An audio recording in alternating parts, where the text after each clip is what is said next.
First टाइमेस्टर में ही आप 800 दे सकते हो, 1000 तक दे सकते हो। उसके बाद धीरे धीरे कम होते जाते हैं। मेडिकल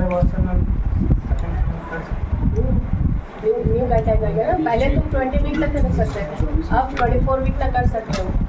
20 वीक तक 1 डॉक्टर चाहिए, 24 वीक तक 2 डॉक्टर चाहिए। पहले वाला था कि 12 वीक तक 1 डॉक्टर चाहिए, 20 वीक तक 2 डॉक्टर चाहिए। नहीं है। अगर कुछ कंजेनिटल एनोमली हो, उसको 28 वीक पे 30 वीक पे पता चलता है कि हाँ उसको कंजेनिटल एनोमली बेबी को है, तो उस टाइम पे उसका कोई लिमिट नहीं है। उस टाइम पे तुम कभी भी अबॉर्ट कर सकते हो। ठीक है। सेंट्रोमैन क्या इसमें क्या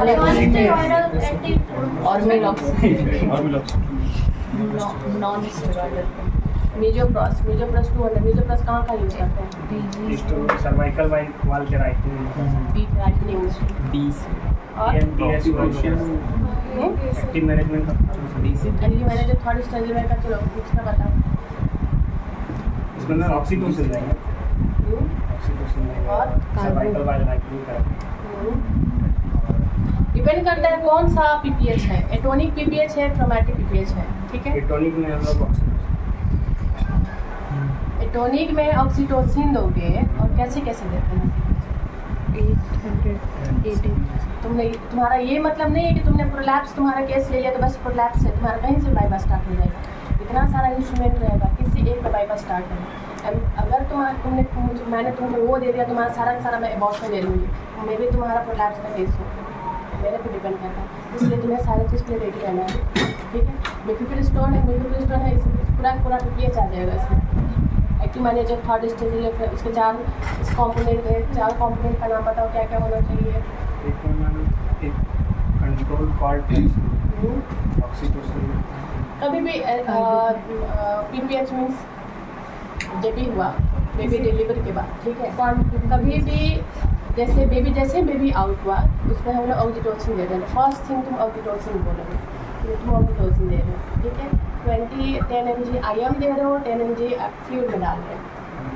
mg 10 mg मीन्स तुम 2 एम्पल, 1 एम्पल में 5 mg रहता है, तो तुम 10 mg दे रहे हो मीन्स तुम 2 एम्पल दे रहे हो। ठीक है। तो 20 mg देना है। तो मैक्सिमम कितना दे सकते हो?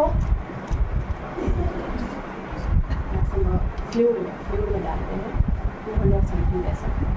ठीक है। फिर सेकेंड कॉम्पोनेंट क्या है उसका?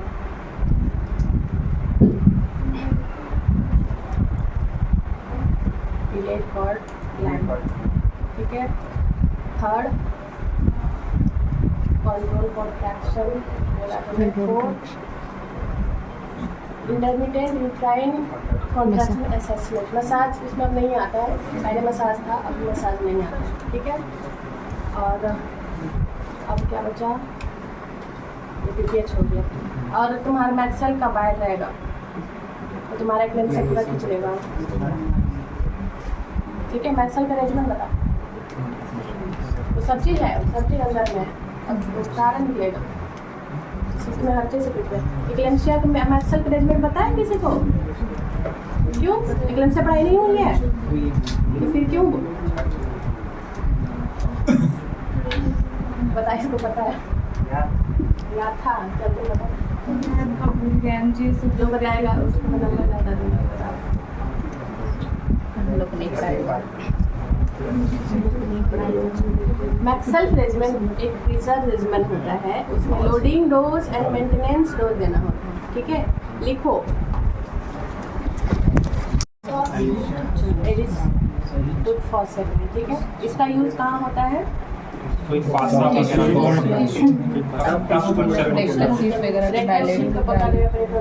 रहे हो। ठीक है।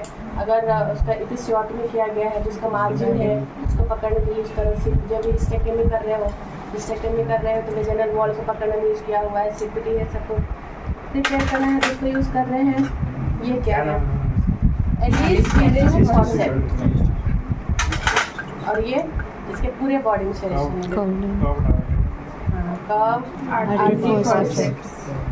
इसको क्या यूज़ करते हैं?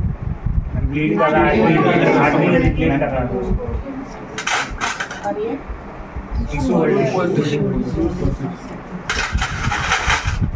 ये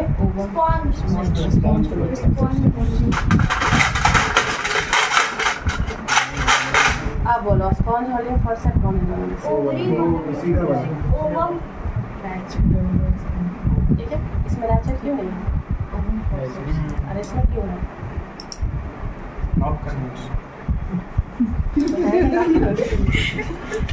ये है स्पॉन्ज होल्डिंग फॉरसेप, ठीक है। कोई भी स्वाप करने के लिए स्वाप करते हैं। इसमें क्या होता है, इसमें रैचेट इसलिए नहीं है, लॉक इसलिए नहीं है क्योंकि प्रोडक्ट अब कितना प्रोडक्ट आएगा कितना नहीं, वो लॉक कर दोगे तो उतना ही आएगा, ठीक है। इसलिए हमारे अकॉर्डिंग हमें कितना प्रोडक्ट को अंदर में कितना प्रोडक्ट है होल्ड करना है, इसलिए इसका लॉक नहीं होता। देखो दोनों में एक ही जैसा है ना, दोनों का टिप, बट ये कैसे बोलते हैं, कटोरा टाइप का है, ठीक है। देखो इस पे जाके सारा चम्मच टाइप का है, इस पे सब सारा प्रोडक्ट इस पे करके निकालते हैं। तो ये डीएनडी में यूज किया जाता है, जो भी प्रोडक्ट है उसको निकालने में, डायलिटेशन एंड इवैक्यूएशन में यूज होता है ये। Over forcep for evacuation. देख लिया कैसा है ओवर फॉरसेप, दोनों में कभी कंफ्यूज नहीं करोगे, इससे करोगे तो सब बात थोड़ा बाहर निकल जाएगा, ठीक है। इस पर जो ओवर फॉरसेप है, ये क्या है? ये आगे का पार्ट बहुत छोटा है और इसमें वो अंदर बना आर्टरी का थोड़ा सा है। अगर ये स्ट्रेट रहता तो इस पे रहता है, दोनों हम कंफ्यूज कर जाते हैं। सेरेशन इस पे भी पूरा है, इस पे भी पूरा है, बट इसका टिप जो आगे वाला पार्ट है वो थोड़ा सा ज़्यादा है और इसमें कम है। हाँ ग्रुप है, हाँ बीच में अंदर में है ना।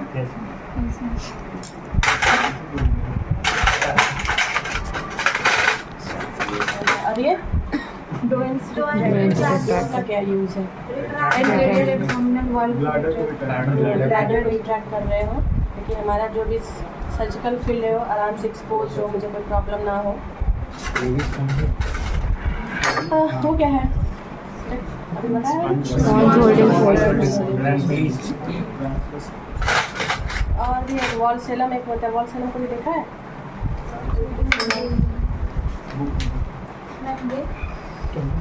ये तो टॉवल शीट है।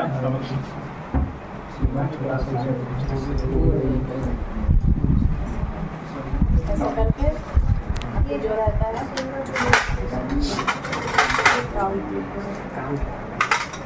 वेजाइनल हिस्टेक्टोमी में सारे और जो भी आसपास के एरिया है उसको रैप करके और फिर उसको टॉल क्लिप लगा के छोड़ देते हैं ताकि गिरे नहीं।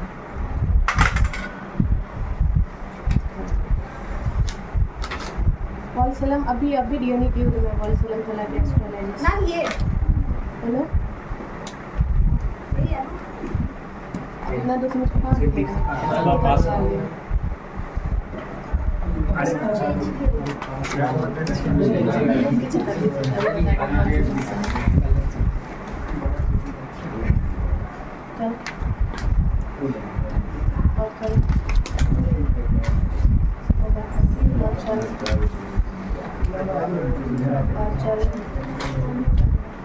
ये वॉल सेलम ऐसा नहीं है, ऐसा नहीं दिखता है यहाँ वाला, ये तो एक ही दिया हुआ है, सेम दिया हुआ है, रियल में ऐसा नहीं होता। ये अभी देखा तुमने ट्रेंड साउंड कॉपर T375 और 388 में क्या कैसे पहचानोगे?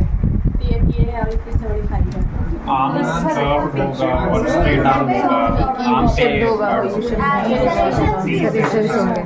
इसका हाफ लाइफ 375 का 5 years, 80 का 10 years, 5 है, 388 0 है तो 10 ईयर हो गया, ठीक है। मीफेप्रिस्टोन की क्या है वो किट कहाँ यूज होता है? MTP, कितने वीक तक देख सकते हैं हम? देते 9 वीक्स तक देख सकते हैं। मीफेप्रिस्टोन 800 ठीक, कैसे देते हैं?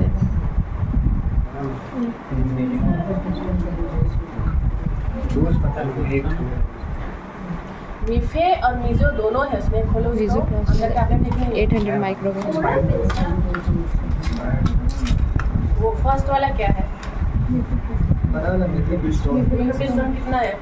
200 मिलियन 800 है कि 200 mg है? 200 mg और मीजो कितना है? 800 200 एक टैबलेट 200 माइक्रोग्राम। माइक्रोग्राम ठीक है। फर्स्ट डे मीफेप्रिस्टोन 200 मिलीग्राम देते हैं। आफ्टर 48 आवर्स डिपेंड करता है पीओजी कितना है, पीरियड ऑफ जेस्टेशन कितना है। जितने कम वीक का रहेगा उतने ज़्यादा टैबलेट होंगे। अगर 7 वीक हो गया, 6 वीक हो गया, 8 वीक हो गया, तुम 800 एक बार में दे दो, कोई प्रॉब्लम नहीं। जितने जेस्टेशनल एज बढ़ते जाता है डोज कम होते जाते हैं। क्योंकि अगर तुम्हारे पास 20 वीक आया, 25 वीक आया, 28 वीक आया, तो उस केस में तुम 800-600 नहीं दे सकते, रप्चर हो जाएगा यूट्रस। ठीक है। फर्स्ट ट्राइमेस्टर में ही आप 800 दे सकते हो, 1000 तक दे सकते हो। उसके बाद धीरे धीरे कम होते जाते हैं। मेडिकल वर्जन इसका नाम इसका नाम बताओ। वीडियो बन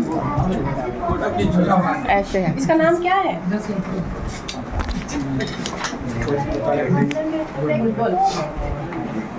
Cuscous bivalve self-retaining vaginal speculum। ठीक है। सेल्फ रिटेनिंग मीन्स क्या हुआ? इसको ऐसे फिक्स करने वाला, होल्ड करना है। ठीक है। ऐसे करके आराम से ऐसे छोड़ सकते हैं। तो इस चीज़ से तुम अकेले ये इंस्ट्रूमेंट ऐसा है कि इसमें सर्विक्स तुम आराम से देख सकते हो। इसको सर्विक्स देखने के लिए ये चाहिए एंड्रोजन और जाकर तब सर्विक्स देख सकते हो। इसमें क्या हो गया कि सर्विक्स देखोगे, इसका और क्या क्या यूज़ है? सर्विक्स में कितने पैथोलॉजी है वो कर ले सकते हो। ठीक है। प्रॉपर्टी डालने टाइम पे इसका यूज कर सकते हो। और कॉल्पोस्कोपी नाम सुना है कभी? कॉल्पोस्कोपी किस चीज़ में करते हैं? सर्वाइकल में। जब पैप्समियर में कुछ प्रॉब्लम हो, पैप्समियर से कन्फर्म नहीं हो रहा हो, तो उसके बाद से कॉल्पोस्कोपी करते हैं। ठीक है। तो कॉल्पोस्कोपी के टाइम पे इसी को ऐसे फिक्स, इसको ऐसे करके फिक्स कर दो तो इसको यूज़ करने की जरूरत, इसको होल्ड करने की जरूरत नहीं है। सेल्फ रिटेनिंग है। कस्कोस बाइवॉल्व सेल्फ रिटेनिंग स्पेकुलम। ठीक है। सर्विस में कोई भी पैथोलॉजी हो, आप पंच बायोप्सी ले रहे हो, कॉल्पोस्कोपी कर रहे हो, तो फिर इसको इसका यूज होता है। ठीक। Sims double bladed bivalve speculum, first vaginal wall speculum है। इस पर जो वेजाइनल वॉल में कोई प्रॉब्लम हो या फिर ड्रेनेज, कोई चीज़ का ड्रेनेज कर रहे हो, जैसे कोई पेशेंट बोलिए लीकिंग भी हो रही है तो फिर ड्रेनेज में यूज़ हो रहा है। हेमाटोमेट्रा है, हेमाटोकॉल्पोस है, उसमें ड्रेन करने में यूज़ हो रहा है तो फिर ड्रेन में यूज़ होता है। ठीक है। और जितने भी सर्जरी है वेजाइनली, डीएनसी कर रहे हो तो उसमें यूज होगा, सबसे पहले यही यूज होगा। वेजाइनल हिस्टेक्टमी कर रहे हो सबसे पहले यही यूज होगा। ठीक है। ये क्या है? This is called uterine sound. इसका नाम यूट्राइन साउंड क्यों पड़ा? मेनली कॉपर टीज का जब थ्रेड है मिसिंग हो जाता है, पता नहीं चलता है कॉपर टी निकल चुका है, अंदर में ही है, तो इसको डाल के देखते हैं तो जो अंदर से जो आवाज़ आती है कॉपर टी के, तो कॉपर टी साउंड करते हैं, उसी के नाम पे यूट्राइन साउंड पड़ा है। ठीक है। इससे पता चलता है कि यूट्राइन लेंथ कितनी है, यूट्राइन का पोजीशन क्या है, एंटी वर्जन है, एंटी फ्लेक्शन है, रेट्रोवर्जन, रेट्रोवर्जन। ये जिस साइड रहेगा उस साइड मिल जाएगा, तुम्हें इनफैक्ट पता भी नहीं चलेगा, बस डालोगे। अगर रेट्रोवर्जन है आराम से हो जाएगा। ठीक है। तो इसका पोजीशन क्या है, उसका लेंथ क्या है।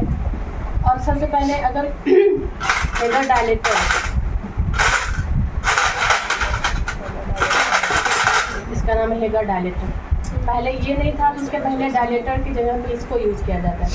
एक दोनों जैसा दिखता है ना, तो डायलेटर की जगह पे भी ये यूज़ कर सकते हो। ट्राइन साउंड में ट्रांजिशन थ्रेड है तो उसको पता लगाने के ट्राइन साउंड यूज़ करोगे, इसका पोजीशन क्या है, उसकी लेंथ क्या है। ठीक है। ये यूज़ करते हैं। ये है यूट्राइन साउंड। ठीक। देख लिया अच्छे से, भूलोगे नहीं है। ये हेगर डायलेटर, इसका साइज होता है जितने भी, अगर ऑस क्लोज हो गया सबसे पहले छोटा वाला, सबसे पतला वाला हेगर डायलेटर यूज़ करते हैं। ठीक है। और उसके बाद साइज इंक्रीज करते जाते हैं। तो जो डीएनई यूज़ करते हैं डायलिटेशन, डीएनई और डीएनसी में क्या डिफरेंस है बताओ? डीएनई मीन्स हाँ तो डीएनई किस पे करते हैं, डीएनसी किस पे करते हैं?